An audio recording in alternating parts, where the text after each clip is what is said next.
এসেছে, এখন তো তার কাছে কোনো বিবি নাই, নাই কোনো কিছু, এখন তার কোনো উপায় নাই। উপায় হলো একটাই, সে মাসকাবাদ করবে, অর্থাৎ সে বীর্যটাকে কিভাবে আউট করতে হবে, যেমন হাত ব্যবহার করে, যেভাবে হোক সে বীর্যটাকে একা একা বাহির করে তার যৌবনটাকে ঠান্ডা করে, যৌবনটাকে ঠান্ডা করে।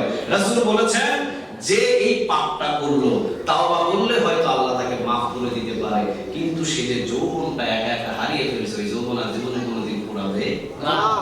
এই দুইটা পাপ বান্দাদের আল্লাহ কাছে তাওবা করলে আল্লাহ মাফ করে দিতে পারে, হয়তো মাফ করে দিবে, কিন্তু পাপ কখনো তাকে কিয়ামত পর্যন্ত ছাড়বে না, মৃত্যু পর্যন্ত তার সাথে লেগেই থাকবে। এই যে মদ খাওয়ার পরে কোনো জায়গা নষ্ট করে ফেলেছেন, তার ভালো হবে না, আল্লাহ তো মাফ করে দিবে। আর যে মাস্টারগুলো করার পরে দিন যৌবনটাকে হারিয়ে ফেলেছেন, ওটা দেখলা একবার ফিরে আসবে। আর সেটা থেকে যদি আপনার বাচ্চাগুলোকে আপনি ভালো রাখতে চান, তাহলে অল্প বয়সে তাদেরকে কি দিতে হবে? কথা বলেন না, কি দিতে হবে? বাবারা পায় না, খালি যুবকরা পায়। আরে বাবাদের বলতে হবে কথাটা, যুবকরা তো করার জন্য প্রস্তুত আছে, আপনারা তো দিতে রাজি না। এরে বানায় রাখছে 28, 29, 30 ছেলে বিদেশে যায় নাই, ওই জন্য বিয়ে দেওয়া যাবে না, বিদেশ থেকে ফিরে আসলে নাকি বিয়ে দিতে হবে। কোন হাদিসে লেখা আছে? রাসূল বলেছেন যে ঘরের ভিতরে একটা বিবাহ করার পর যে মেয়েটাকে নিয়ে আসলো, সে সত্যম একটা বরকত ঘরের ভিতরে নিয়ে আসলো। আর সে যদি বিবাহিত একজন মহিলা, তালাকপ্রাপ্ত একজন মহিলাকে যদি সে বিধবা একটা মেয়েকে যদি সে নিয়ে আসে ঘরের ভিতরে, রাসূল বলেছেন তিনটা বরকত একই সাথে ঘরের ভিতরে প্রবেশ করবে। অবিবাহিত মেয়েকে নিয়ে আসলে একটা, আর বিবাহিত কেউ যদি মেয়েকে বিয়ে করে নিয়ে আসে, তিনটা বরকত ঢুকলো। বলেছেন মুহাম্মদ সাল্লাল্লাহু আলাইহি ওয়াসাল্লাম। আমরা কি খাওয়াই না খাওয়াই কে? আল্লাহ। 50 বছর 50,000 বছর আগে দুনিয়াতে আসার আগে আমাদের প্রতিটা মানুষের রিজিক লিখে রেখেছেন তিনি কে? খবরদার বলবেন না যে ছেলে বিদেশ থেকে ফিরে আসলে পরে বিয়ে দিব, দাও বাবা তুমি ইনকাম করা শিখো। আর ইনকাম করা শিখো মানে আল্লাহ যে কোন দিক দিয়ে পয়সা বাড়ায় দিবে, এটা কি বলা যায়? না। কথা বলেন, বলা যায়? না। আল্লাহ আমাদের বোঝার তৌফিক দান করুন, বলে আমি চলেন আমরা আলোচনায় ঢুকে যাই। তাহলে জ্ঞান অর্জন করা হলো ফরজ। জ্ঞান অর্জন করা কি ফরজ? এখন তো সমাজের ভিতরে অনেকে আছে সালামটা দিতে পারে না, কিন্তু বড় বড় বড় জায়গায় কিন্তু তারা পদে পদে দাঁড়াইতেছে। এমন আছে না? এরকম আমি গীবত করছি না, আমি শুধু অবাক হয়ে যাচ্ছি যে মানুষের জ্ঞান কোথায়, মানুষের মানে ইলম শিক্ষা করার জায়গাটা খুঁজে পাইতেছে না। তার মনে হয় পৃথিবীর সমস্ত দেশগুলো ঘুরতেছে তারা। এই যে আমাদের কি বরগুনা না কোথায় সাকিবুল হাসান নাকি একটা খেলোয়াড় আছে না, এরকম বিসমিল্লাহির রহমানির রহিম যে বলবে এইটাও বলতে পারে না। আপনারা শুনেন না এটা? কি বলছে? বিসমিল্লাহির রহিম হইল এটা? না। বিসমিল্লাহির রহিম হইল এটা? বলেন না। বিসমিল্লাহির রহমানির রহিম। আমি তার নামে শুরু করছি যিনি পরম করুণাময়, অসীম দয়ালু। এই দয়ালুরাই তার মুখ দিয়ে আসে নাই। অসীম রহমান, বিসমিল্লাহির রহমানির রহিম এতটুকু শব্দ মুখ থেকে বাহির হয় নাই। তারা যদি ক্ষমতা চেয়ারগুলোতে বসে কি করবে আল্লাহই ভালো জানে। এগুলো নিয়ে তো আমরা আজকে চলাফেরা সমাজের ভিতরে বেশি করতেছি। আবার এই যে আমাদের মনে হয় গ্রুপের ভিতরেও দিয়ে দিয়েছে, আমার কাছে কয়েকজন মেসেজ দিয়েছে, হুজুর আজকে তোমার আলোচনা এটা বলে দিবেন। সাতক্ষীরার ভিতরে একটা ধর্মীয় বই, তৃতীয় শ্রেণী বইয়ের ভিতরে প্রথম যে মোলাটটা থাকে, মোটা যে মোলাট, এই মোলাটের উপরে অর্থাৎ বইয়ের উপরে দেওয়া আছে কোরআনের ছবি, ওইটা উল্টায় দেওয়া আছে একটা 7, 8, 10টা একটা মূর্তির একটা দুর্গা আছে না আমাদের? এই দুর্গা আছে। অথচ এটা কিন্তু ইসলামী বই। তোমাদের যদি প্রাইমারি স্কুল তো মুক্ত, মাদ্রাসার ভিতরে তো হিন্দু বাচ্চা আসতে পারে। মাদ্রাসার ভিতরে কি হিন্দু বাচ্চা আসতে পারে? প্রাইমারি স্কুলে হিন্দু বাচ্চা আছে না? আছে। তো হিন্দু বাচ্চাদের জন্য হিন্দু ধর্মীয় বই তো আলাদা আছে। হিন্দু বাচ্চাদের জন্য হিন্দু ধর্মীয় বই তাদের আলাদা আছে। তাদের বইয়ের ভিতরে 50,000 হাতওয়ালা মূর্তি দিলে আমাদের কোনো আপত্তি আছে? না। তোমাদের 50,000 হাতওয়ালা যদি মূর্তি তোমরা যদি ওই বইয়ের ভিতরে ঢুকায় দাও, আমাদের কোনো আপত্তি নাই, কারণ তোমাদের এই 50,000 হাতওয়ালা দেবীদের কতটুকু পাওয়ার এটা আমরা ভালোভাবে জানি। এটা কি আমরা জানি না? মূর্তি ভেঙেছিলেন একজন নবী, নাম কি বলেন তো দেখি? ইব্রাহিম আলাইহিস সালাম। আলহামদুলিল্লাহ বলেন।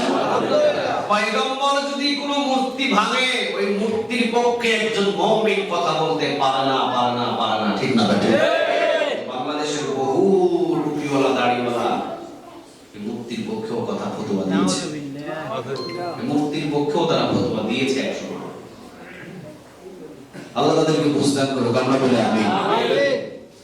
কিন্তু মূর্তি ভাঙলেন ইব্রাহিম আলাইহিস সালাম, কাবা ঘরের ভিতরে যত মূর্তি ছিল বাহির করলেন মুহাম্মদ সাল্লাল্লাহু আলাইহি ওয়াসাল্লাম। তাহলে মূর্তির যদি তোমাদের ছবি দেওয়ার ইচ্ছা থাকে 50,000 হাতওয়ালা মূর্তি তোমার তৃতীয় শ্রেণী তোমার ধর্মীয় যে তোমার হিন্দু বাচ্চারা পড়বে তাদের বইয়ের ভিতরে দেওয়ার কোনো অসুবিধা নাই, কিন্তু আমার মুসলিম ইসলাম ধর্মীয় বইয়ের ভিতরে কেন এটা আসবে? কেন এটা আসবে? এখন সাংবাদিক তাদেরকে প্রশ্ন করছে, তারা বলছে এটা বলা যাবে না, এটা বলা যাবে না, এটা গোপন থাকবে। মানে তারা চাচ্ছে এটাকে গোপন থাকা। আরে গোপন থাকবে কেন? এই বিষয়টা গোপন থাকবে কেন? যার ভিতরে বিন্দু পরিমাণ ঈমান আছে সে কোরআনের পাশে মূর্তির ছবি দিয়েছে ইসলামী বইয়ের ভিতরে, সে কখনো মানতে পারে না। কথা বলেন ঠিক না? কখনো এটা মানতে পারে না। এটার ভিতরে আমাদের ঈমানি একটা প্রশ্ন আসে। সে প্রশ্নটা হলো, যে দিয়েছে মূর্তির ছবি তার নিয়ত কি ছিল আল্লাহ ভালো জানেন। তার নিয়ত হয়তো এইরকম ছিল যে দেখি ছবিটা দিয়ে মুসলমানদের ঈমানের কি রকম পাওয়ার একটু দেখা যাক, ঠিক না ঠিক? ঈমানটাকে টেস্ট করার জন্য হয়তো ছবিটা ঢুকে গেছে। যে দেখি এক পাশে কোরআনের ছবি, ওদের ধর্মের ভিতরে ওদের ধর্মের কিতাবের ভিতরে এটা ঢুকে। কত এক বছর আগে মনে হয় দেখলাম যে বাংলা থেকে মানুষ হয়েছে, এটা একটা ঢুকেছিল না? বাংলা থেকে কি হয়েছে? মানুষ হয়েছে। ওই বছর ওইটা ঢুকাইছে। আর এই বছরে ঢুকাইছে কি যে 10-12টা মূর্তিওয়ালা ছবি এটা ঢুকে দিয়েছে মুসলমানদের ধর্মীয় বইয়ের ভিতরে। আমাদের ঈমান সম্পর্কে তোমরা টেস্ট করতে চাও? 98% মুসলমান এই বাংলার জমিনের ভিতরে। আমি তো বলি শুধু মুসল্লি যারা মসজিদে নামাজ পড়ে, যারা নামাজ পড়ে না এদেরকে বাদ দিলাম, আমরা বলি যারা 5 ওয়াক্ত নামাজ মসজিদের ভিতরে পড়ে, এরা যদি শুধু আল্লাহু আকবারের ধ্বনি নিয়ে প্রস্রাব করে দেয়, প্রস্রাবের ফেনাই বাংলাদেশের সমস্ত হিন্দু ভেসে যেতে উদ্যত হবে, ঠিক না? এদেরকে ধরে রাখা যাবে না। আমরা প্রস্রাব করে দিই, প্রস্রাবের ফেনা ছুটে হারায় দেয়। আমাদের ঈমানটাকে টেস্ট করার জন্য যদি এটা দিয়ে থাকো, ভুল করছো, সাবধান হয়ে যাও। আর সাবধান কাকে করব? এগুলোকে সাবধান করার কোনো উপায় নাই। এগুলোকে ধরে ন্যাংটা করে পাছায় পিটানো দরকার। এগুলোর চেহারা যদি উন্মুক্ত করে বাংলার জমিনের ভিতরে বাইতুল মুকাররম স্কয়ারের সামনে যদি এগুলো দু সাইডটাকে পিটায়া যদি শিক্ষা দেওয়া যেত, আল্লাহর কসম দ্বিতীয়বার এই ইসলাম বইয়ের ভিতরে কোনো মূর্তির ছবি দেওয়ার সাহস ছিল না। কিন্তু কে করবে এই শাস্তি? সমস্ত মিডিয়াদের মুখের ভিতরে তো ওই আমরা টয়লেটে কুলুপ ব্যবহার করি না, এই কুলুপের ঢেই দিয়ে দিচ্ছে। এর ভিতরে কুলুপের ঢেল দেওয়া আছে। এরা তো এগুলো চোখে দেখে না। এরা চোখে দেখে কে কয়টা বিয়ে করলো, এরা চোখে দেখে যে কে কোন দিকে যাইতেছে, এরা চোখে দেখে যে কে কি করলো, এই করলো সেই করলো, এগুলো কে কাকে তালাক দিয়ে আরেকটা কাকে বিয়ে করলো, অমুক করলো তমুক করলো, এগুলো বিষয় তারা ভাইরাল হওয়ার জন্য নিয়ে আসে। কিন্তু ধর্মীয় বিষয়গুলো যখন আসে তাদের মুখের ভিতরে কুলুপ দেওয়া থাকে, তারা আর কথা বলতে পারে না। আল্লাহ আমাদের বুঝদান করুক, আমরা বলি আমিন। বলে ইলম অর্জন করাটাকে ফরজ করে দিয়েছেন তিনি কে? আল্লাহ। চলেন আমরা আলোচনায় ঢুকে যাই। সূরা মাউন, সূরার নাম কি? কথা বলেন। সূরা মাউন আয়াত নম্বর কত? 7। সূরাতুল ফাতিহার সাথে মিল আছে না? কথা বলেন, মিল আছে না? আল্লাহ রাব্বুল আলামিন বলেন, আরাআইতাল্লাযী ইউকাযযিবু বিদ্দীন ফাযালিকাল্লাযী ইয়াদুল ইয়াতীম। কথাটা কার? আল্লাহ। দুইটা আয়াতের আলোচনা কত জুমায় হয়েছে। আজকে হবে ওয়ালা ইয়াহুদ্দু আলা তুআমিল মিসকিন, ওয়ালা ইয়াহুদ্দু আলা তুআমিল মিসকিন, ওয়ালা ইয়াহুদ্দু আলা তুআমিল মিসকিন।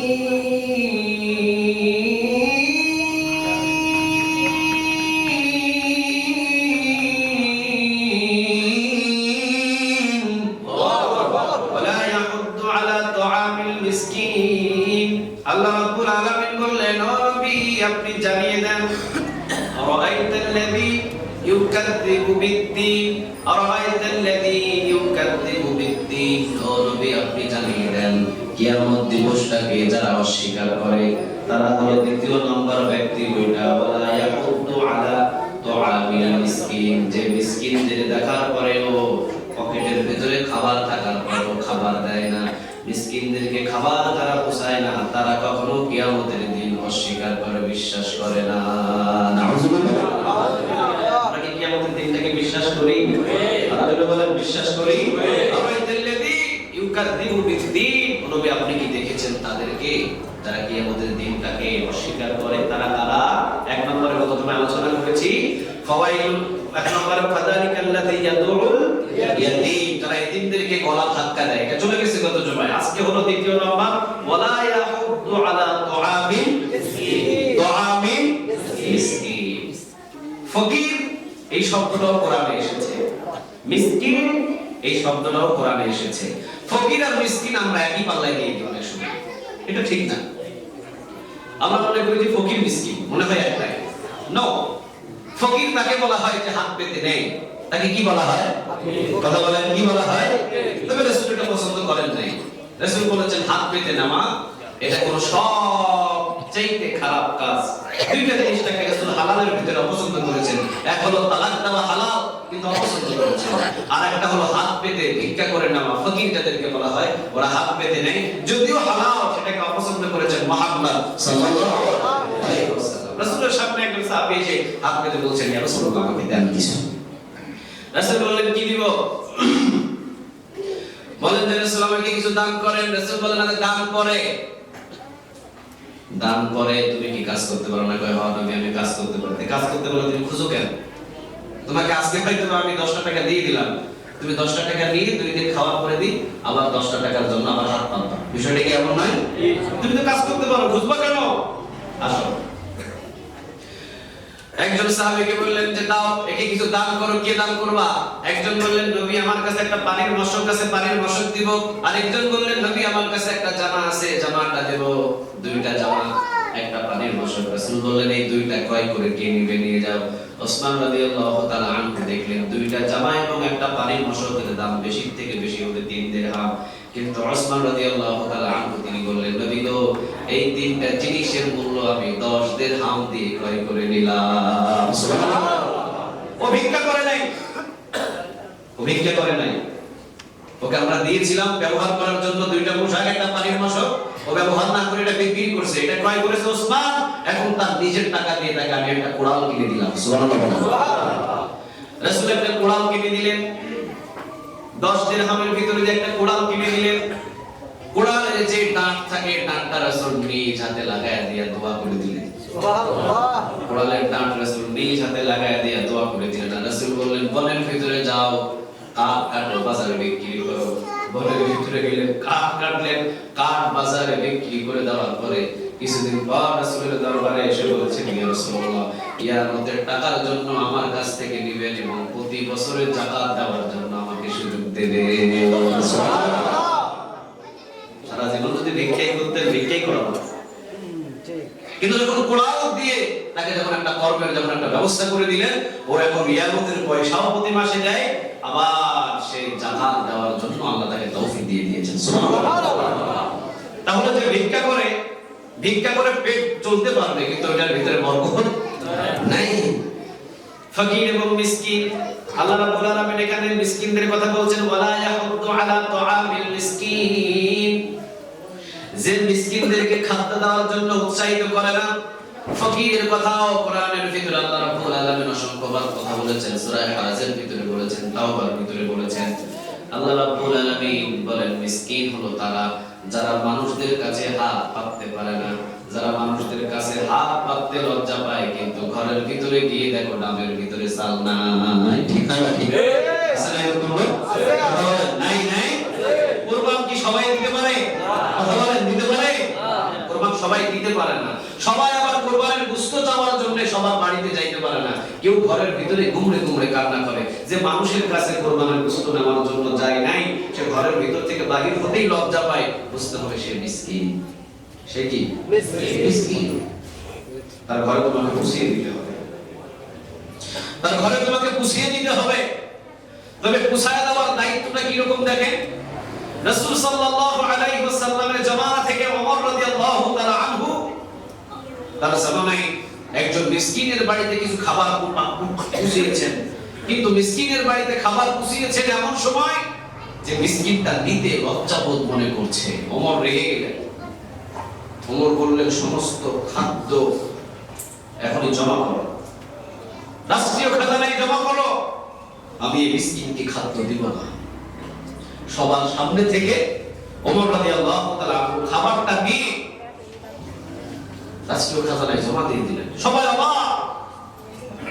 অবাক। মিসকিনদের সামনে থেকে ওমর খাদ্য কেড়ে নিয়েছে, মিসকিনের সামনে থেকে ওমর খাদ্য কেড়ে নিয়েছে, সবাই অবাক। ওমর রাদিয়াল্লাহু তাআলা এমন মানুষ নয়। আমরা সবাই মিলে মিসকিনকে দিনের আলোর ভিতরে খাবার দিচ্ছি, মিসকিনও নিতে রাজি হচ্ছে, কিন্তু ভিতরে ভিতরে লজ্জা পাচ্ছে। ভিতরে কি পাচ্ছিল? লজ্জা পাচ্ছিল। আমাদের সমাজে এরকম নাই, 300 টাকার একটা শাড়ি দিবে, ওই ক্যামেরা 10টা রেডি করে রাখে, এই সইগুড়া ঠিক আছে না? এরকম আছে, বহু আছে, বহু মানুষ দেখছি 4 কেজি আটা আর 2 কেজি আলু নিয়ে আসে, কয় যে সইগুড়া ক্যামেরা দিয়ে সইগুড়া। ওমর রাদিয়াল্লাহু তাআলা আনহু এই ইতিহাস থেকে শিক্ষা নেন। ওমর রাদিয়াল্লাহু তাআলা আনহু বললেন, এই যে মালগুলো তোমরা মিসকিনকে দেওয়ার জন্য নিয়ে এসেছো, সব মাল রাষ্ট্রীয় খাজানায় জমা করো। সাহাবীরা অবাক হয়ে গেলেন, ওমর এ তো মিসকিন, একে আমরা খাবার দিচ্ছি, আপনি এখান থেকে নিয়ে আবার রাষ্ট্রীয় খাজানায় কেন জমা দিচ্ছেন? আমার প্রতিবেশী ভাই, আমি তাকে খাবার দিব। ওমর বলেছেন, কোনো কথা হবে না, যাও রাষ্ট্রীয় খাজানায় জমা দাও। রাষ্ট্রীয় খাজানায় জমা দিলেন। এশার নামাজ পড়ে যেই প্রতিবেশী, ওই পাশের প্রতিবেশী ভাইকে মিসকিনকে খাবার দিতে চেয়েছিল, তার দরজায় ওমর নক করা শুরু করলেন। ভিতর থেকে সালাম এলো। ওমর রাদিয়াল্লাহু তাআলা তিনিও সালাম দিলেন। ভিতর থেকে বুঝতে পারলেন ওমর আমিরুল মুমিনিন, 12.5 লক্ষ বর্গ মাইলের প্রেসিডেন্ট ওমর। দৌড় দিয়ে এসে দরজা খুললেন, সামনের রুমে বসার জন্য ব্যবস্থা করে দিলেন ওমরকে। ওমর বললেন, বসতে আসিনি, আমি তোমাকে সাথে নিয়ে এসেছি রাষ্ট্রীয় খাজানায়। কেন ওমর, রাষ্ট্রীয় খাজানায় কি? ওমর রাদিয়াল্লাহু তাআলা আনহু বললেন, তুমি যে দিনের আলোয় আমার মিসকিন ভাইটাকে খাবার দিতে চেয়েছিলে, ওই খাবার যদি প্রতিবাই সকল মানুষের সামনে মিসকিন ভাইটা নিত, লজ্জায় নিচের মাথাটা নিচু হয়ে যেত। রাষ্ট্রীয় খাজানায় জমা রেখেছি। রাতের বেলা তুমি এই পাশের প্রতিবেশী মিসকিনের বাড়িতে দরজায় আগে নক করবে, খাবারগুলো দরজায় রাখবে, দরজায় নক করবে। দরজায় নক করার পর একটা পত্রের ভিতরে লিখে দিবে, ভাই আমার, তোমার জন্য আমার ছোট্ট একটু হাদিয়া। সুবহানাল্লাহ। পত্রের ভিতরে লিখে দিবে যে খাদ্য আছে, খাদ্যের উপরে পত্রটা রেখে দিবে। খাদ্যটা দরজার সামনে রাখার পর দরজায় 3-4টা টোকা দিবে। টোকা দেওয়ার পর পাশে এসে খেজুর বাগানের আড়াল থেকে তাকিয়ে দেখবে, দরজা খুলে ওই মাল সে ঘরের ভিতরে নিয়েছে কিনা। ঘরের ভিতরে নেওয়া পর্যন্ত দায়িত্ব তোমার, তবে মানুষের সামনে তাকে লজ্জিত দেওয়ার দায়িত্ব তোমার নয়। আমরা মনে করছি যে মনে হয় ও মিসকিন, ওরে আমি 4টা টাকা দিতেছি, 4টা পয়সা দিতেছি, এটা দেওয়ার জন্য মনে হয় ও ছোট আর আমি বড়। আরে না মিয়া, আমরা মনে করছি যাকাতের টাকাগুলো আমি তাকে দেওয়ার পরে দিই, সে আমার কাছে হাত পেতে নিছে যাকাতের টাকা, সে আমার কাছে করুণার মতো ছোট, আর আমি তাকে যাকাতের টাকা দিছি, আমি একটা বড়। আরে না, ও যাকাতের টাকা নিয়ে তোকে বাঁচাইছে, ঠিক না বেটি? ও যাকাতের টাকা তোর কাছ থেকে নিয়ে তোরে বাঁচাইছে। ও যদি যাকাতের টাকা নাও নেই, আল্লাহর কাছ থেকে হিসাব নেবে না। তুই যদি যাকাতের টাকা মানুষের কাছে না দিতে পারিস, তোর কাছ থেকে আল্লাহ হিসাব নেবে। ও তোর কাছ থেকে যাকাতের টাকা নিয়ে তোরে বাঁচাই দিয়েছে, তুই আবার ওটা ছোট মনে করছিস কেন? ও তো ছোট না, বরং ওর কাছে তোর ছোট।